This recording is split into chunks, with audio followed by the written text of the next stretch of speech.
એ જિંદગીમાં પેલો પગાર મારે આવ્યો રે હરખેથી હું તો પગાર લઈને આવ્યો રે ઘરમાં મોટું ટીવી આવશે ડબલ ડોરનું ફ્રીજ આવશે કપડા ધોવાનું મશીન આવશે લેણું તો સુકવાશે રે જય હો સરપસની અમને જાસૂસમાં તમે રાખ્યા જાસૂસમાં તમે રાખ્યા અમને હરખમાં બહુ નાખ્યા હે તમને કહું કેમ એટલા બધા હરખમાં છો હરખ તો હોય જ તે ને પેલો પગાર આવી ગયો હે તો પગાર આવી ગયો તો તે આપણા બેનો પગાર હું નક્કી થયો 47000 હે તો 46000 રૂપિયા એલી પણ પડતી નહીં એમ અને નો કીધું હોત તો સારું હતું લ્યો 47000 નું નામ સાંભળ્યું ત્યાં તો ચક્કર આવી ગયા તે પણ 46000 પગાર આવ્યો તો હરખ તો થાય જ તે ને તો 47000 આવ્યા ક્યાં તો આવ્યા તો ખાલી 1200 હાલે તે કેમ 1200 રૂપિયા છે આપણા બેના 600 આ બીજા કાપ્યા ન હોય આ તો ને લિસ્ટ આપ્યું આરે ગાડીના 13000 કાપ્યા ઓલી લાઈટ વગરની છે ને હા એના બંદૂકના 20000 ગોળીઓના 10000 ઓલી કીટ ને વોકી ટકી આપ્યું ને એના 800 રૂપિયા અને આપણા યુનિફોર્મ ના 1000 એમ કરીને 44800 કાપ્યા અને 1200 આપ્યા તે આ બધું આપણા પગારમાંથી કાપ્યું તો એની કરતા બેલદારીમાં વહી ગયા હોત ને શારદી તો એટલા પૈસા આવી જાય આપણે કઈ જાસૂસની નોકરીમાં નથી રહેવું પણ હવે થોડા કાપશે હવે થોડું આપણે કઈ ગાડીઓ બંદૂકો કેવું લેવાનું ઈ તો આવી ગયું એ હવે કપવાનું તો નહીં કપાઈ ગયું હવે તો જો આવતા મહિને પૂરો પગાર કે આવતો મહિનો કે દી આવે હવે 2 દી ગયા હજી ક્યાં મહિનો થઈ ગયો એવું નથી લાગતું તો એમ પાછા 2 દી જાય કે મહિનો થાય ફાટકે તો પગાર આવી જાય કે આવતા મહિને પાછા 46000 રૂપિયા પૂરા દાવશે ને હોય તો નક્કી નહીં પસાય આવે હે તો અને કદાચ 1200 નો આવે 1000 આવે એ મીંદડો લાવ્યો મગનો દાણો કૂતરો લાવ્યો સુખાનો દાણો બે બનાવી ખીચડી ખીચડી રે ખીચડી ખીચડી રે ખીચડી ખીચડી રે ભોળા દાદા આ ગીત બંધ કરો આ ગીતના તો આખી રાત સપના આવ્યા મને ઓય બાપા વાટકાના હું કામ ઘા કરો મારું કપાળ તોડી નાખ્યું લા મે ક્યાં વાટકાનો ઘા કર્યો આણે વાટકાનો ઘા કર્યો હાલો એ ડાકુભાઈ વાડીને બહાર નીકળો હાલો એટલે હવે હું કામ ડાકુભાઈ કે હવે તો હું મમરાભાઈ છું તો પણ હું કામ ડાકુભાઈ બન્યા યા ભાઈ તમને બે નથી ખબર હું કામ ડાકુભાઈ બન્યો ઓલા બકુલભાઈ નોકરીમાંથી કઢાવા પણ એને હું કામ નોકરી મળી તમારે કઢાવા તમને બેન ખબર છે નો પગાર હું છે શું છે બે માણાને 47000 રૂપિયા પગાર છે તે આજ પગાર આવી ગયો હે હા હું સરપંચ પાસે ગયો ને તે સરપંચ પગાર આપતા થા તે તું દાખલો કઢાવીને વી આવ્યો દાખલાની સરપંચે ના પડી ઈ કે ભોળા દાદાનો મરણ તારીખનો દાખલો નો નીકળે લા મે ક્યાં તને મરણ તારીખનો દાખલો કઢાવવા મોકલ્યો તો જન્મ તારીખનો દાખલો કઢાવવા મોકલ્યો તો તમે જન્મ તારીખનો દાખલો કઢાવવા મોકલ્યો તો કા ખરખું સાંભળીને તો જાતો હોય પણ સરપંચ બકુલભાઈને પગાર આપતા હતા ને તે હું બધું ભૂલી જ ગયો હું ભૂલી ગયો ખરખું સાંભળીને જાતો હોય તો ભોળા દાદા મને કઈ ડાકુ બનવાનો શોખ નહોતો આ તો બકુલભાઈ નોકરીમાંથી કઢાવાતા ને એટલે હું ડાકુ બન્યો તો ત્યાં એને જ મને ડાકુ પણ ભૂલવાડી દીધું બોલો તે ભોળા દાદા તમારા સરપંચ આરે બેઠક હારી છે સરપંચ ને કયો ને બકુલભાઈને નોકરીમાંથી કાઢી નાખે ને મને જાસૂસમાં નોકરી આપી દે એટલે એમ થોડા બકુડાના સરપંચ કાઢી મૂકે તો હું કરશું કાક વિચારવું તો પડશે જ ને ભોળા દાદા હે બકુલભાઈ વધારે છે ને બીવે મતથી બહુ બીવે બકુલભાઈ હે ને તો ભોળા દાદા એક કામ કરો ને હું સરપંચ ને ફોન કરીને કયો ઓલા કેળાના કાંઠે આંબો છે ને એમાં મધ છે એ બહુ બધા માણસોને હેરાન કરે છે એટલે સરપંચ બકુલભાઈને મોકલવાના છે જો બકુલભાઈ મધ નહીં ઉડાડી શકે ને તો એને નોકરીમાંથી કાઢી મૂકશે અને મને નોકરી મળી જાય તને એકને નહીં આપણે ત્રણેયને નોકરી રહેવાનું છે આ તો ફોન કરો હાલે ફોન કરી દો હાલો સરપંચ સાહેબ હું ભોળિયો ભાઈ બોલું નળને કાંઠે આંબામાં મધ છે ને એ બધા માણસોને બહુ હેરાન કરે છે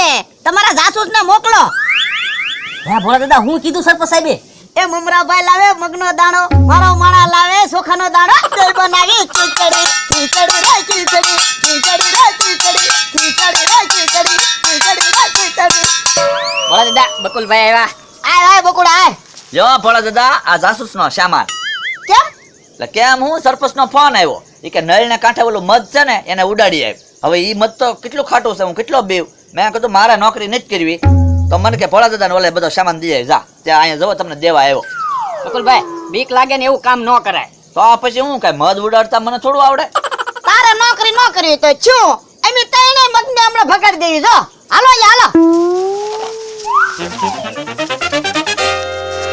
એ ખીચડી રે ખીચડી કેમ ખાઈ ખીચડી તમે જો મારી નોકરી એને કેન્સલ કરાવી હતી લ્યો હવે તઈને ગયા ને મત જવો ઈ તૈણ ને ખીચડી ખાઈ એવા રેવા દે કહેજો.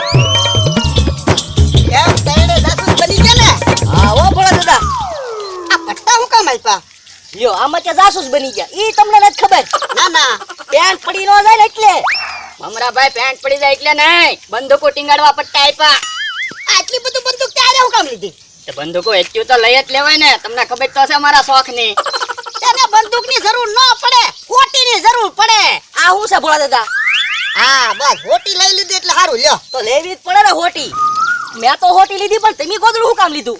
મધ ઉડ્યું હોય ને તો માખ્યું કઈડી નો દે ને એટલે આપણે ઓઢીને બેસી જવાય ને.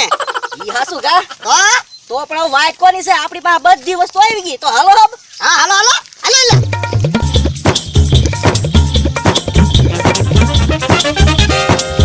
ક્યાં છે મમરાભાઈ મધ?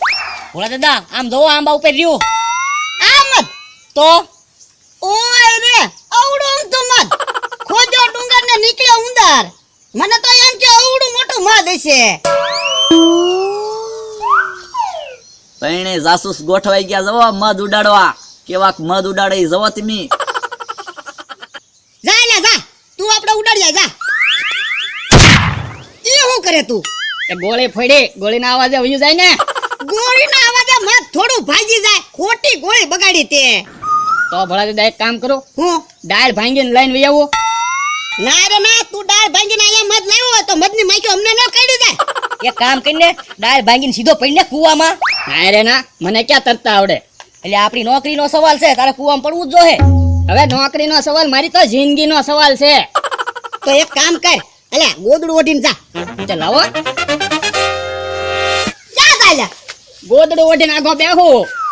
બાપા આ ગો બેહવાનું તને નથી કીધું, આમ બે જાય એમ કહું. ઠીક એમ કયો ને. એટલે ભોળા દાદા આપણે આને મધ ઉડાડવાનું કીધું, આ તો આંબા હેઠે જઈને બેઠો. ઉપર થતો લ્યા. શું છે? એટલે તને આંબા હેઠે ગોદડું ઓઢીને બેહવાનું નથી કીધું, તો મધ ભગાડવાનું કીધું. તે એમ ગોદડું ઓઢીને કેમ મધ બગાડવું? તે આમ દાળ હલાય ને પછી વયું જાય ને મધ. મધ પાંચ કેમ જવું?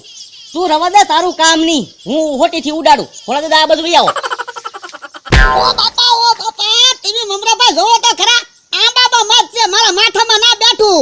તે તમને વાગી ગયું ભોળા દાદા? તો હું તો મદદ ઉડાડતો તો. હવે એમ નહીં ઉડે, ઉભા રહ્યો. ઓ બાપા મમરાભાઈ તમે હોટી મારા પેટમાં વગાડી. હોટી જ નાખી દઉં. લ્યો ભોળા દાદા બસ. બસ મધ હેરાન કરાય એવું બાનું કાઢીને મારી નોકરી જોવે. લ્યો સરપંચને ફોન કર્યો પણ તમે જો હમણાં એને ખાય એવાય ન રહેવા દઉં. મધ હું ઉડાડું અને ઢીમણા ઈવડા એને કરાવી દઉં.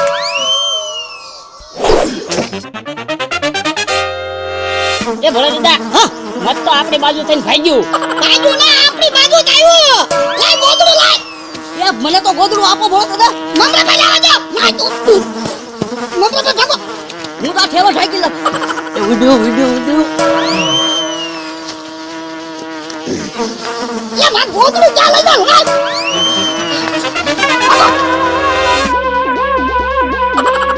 બસ ભોળા દાદા, અહીંયા ઉભા રહી જાવ, અહીંયા માખ્યું નહીં આવે. એ ભોળા દાદા, કાને માટ કાઢી ગઈ, લાળ કાઢો તો. એમ લાળ ન કઢાય. લા તું બંદૂક લાવ્યો એની કરતા ચાર સાણા લાવ્યો હોત તો ધવાડો કરત ને તોય માખ્યું ન કઈડે. ભોળા દાદા જોવો તો મારું નાક ખોજ્યું. હા થોડુંક ખોલ્યું, મને આંખ્યું એ મત કઈડી ગયો. એ ભોળા દાદા, મને આકા મોઢે કાળી બળતરા થાય એનું શું કરવું? તે ગારો સોપડી તમે ગારો છે તો ખરો. ભોળા દાદા હું ગારું સોપડી દઉં તો. હા મમરાભાઈ સોપડી દો. ભોળા દાદા, હા મારે હવે જાસૂસની નોકરીમાં ના રહેવું. બાપા તું જ કહેતો તો સરપંચ ને ફોન કરો, જાસૂસ થાવું માખ્યું કવડાવી. ભોળા દાદા, હા હવે આપણે આ જાસૂસની નોકરી નથી કરવી હો. હા આ બકુલભાઈ દઈ દેવું છે પાછું. હાલો પાછું દી આવી. હાલો એને હાલો. તે પણ હું છું તો એટલા બધા જોડામ થોડી આવ્યા. એ ઓલા તૈણે ને મધ કઢાવીને વહી આવ્યો હે? તો ભોળા દાદા ને મમરાભાઈ ને ભોળા દાદા ના માણસ ને.